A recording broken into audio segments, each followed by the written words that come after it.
Today we will be talking about 5 stories that you may not have known about, from the inventions of popsicles and roller coasters to elves in Iceland. So stick around and we hope you enjoy.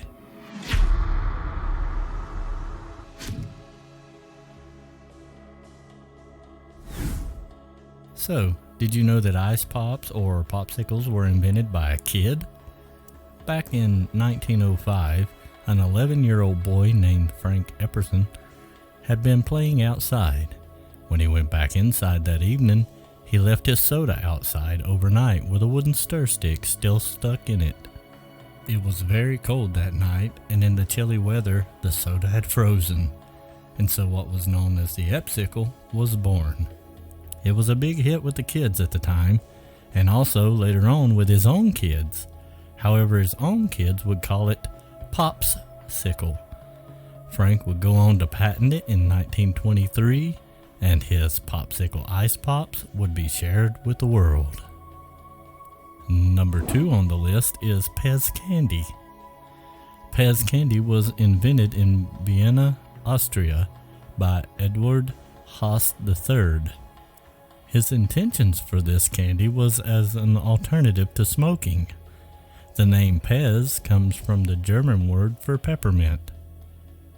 He would take the P from the first letter, the E from the middle, and the Z from the last letter to form the word Pez.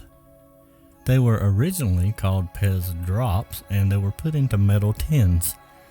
They were marketed toward adults to help quit smoking, and also touted that you would have deliciously fresh breath.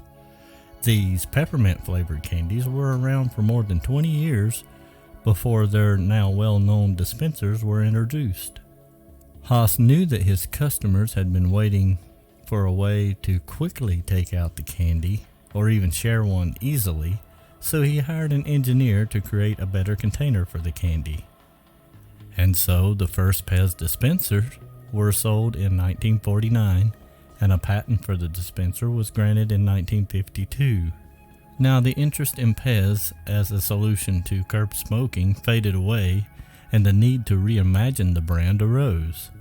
And so they decided to change the flavor from mint to a more fruity taste so they could begin marketing toward kids. And to grab the attention of the kids, they introduced character-shaped dispensers in 1955.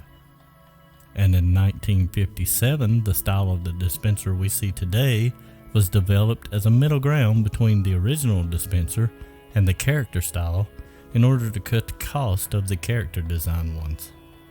Haas died in 1986, and a few years later, Pez dispensers were modified to include feet at the base to help the dispenser stand when on display. These candies not only become very popular throughout the years, but the dispensers themselves have become collectibles for many, and some even strive to collect every one that's ever been produced. And number 3 on the list is an early type of roller coaster. In 1884, LaMarcus Adna Thompson set out to find a way to keep people from temptation and sin that he thought was taking place because of the rise of saloons and brothels. And so he invented the Switchback gravity railway, which he patented and brought it to fruition at Brooklyn's Coney Island. Riders would pay 5 cents to ride the ride, and these type of rides would often have scenery built for the riders to enjoy. Unlike today's roller coasters, these were gravity designed and would go around 6 miles per hour. And to enjoy the scenery, the riders didn't face forward, but instead faced outwards toward the scenery. The scenery would often be built to look like various landscapes from around the globe. Because this ride was placed at Coney Island, it established a connection between the ride and an amusement park, and therefore Thompson is often referred to as the father of the American roller coaster. Number 4 is about redwood trees. Redwood trees are some of the tallest trees in the world. These trees are known to reach heights over 350 feet, or over 106 meters. The tallest living tree in the world is Hyperion at 380 feet, or around 115.8 meters. The Hyperion is located in a closed part of the Redwood National Park. In July of 2022, the Redwood Park Superintendent closed the entire area around the tree, citing devastation of the habitat surrounding Hyperion, caused by visitors.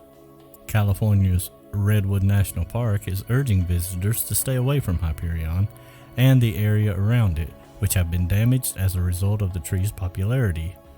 This tree is known as the tallest living tree, so no doubt people want to see it in person.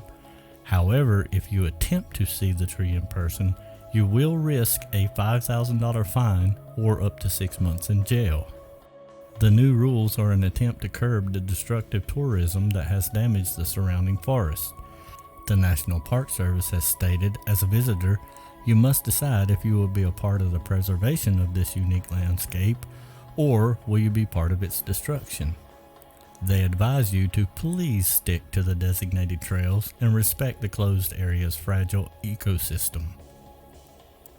And for number 5, would it surprise you to know that several people residing in Iceland believe in elves?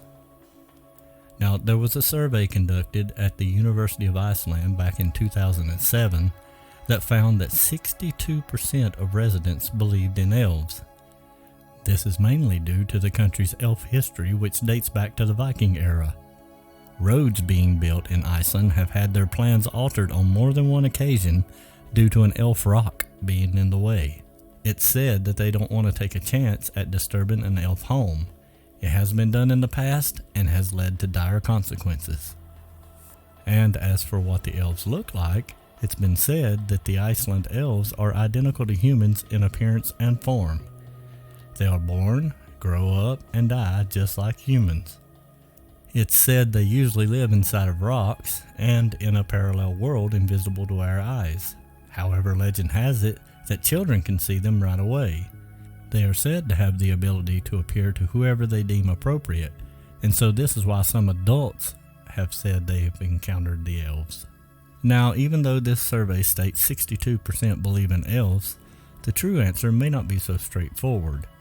If you were to ask them for yourself, you may get a no from people who might not wholeheartedly believe, but at the same time they would understand why the road is being routed around an elf rock.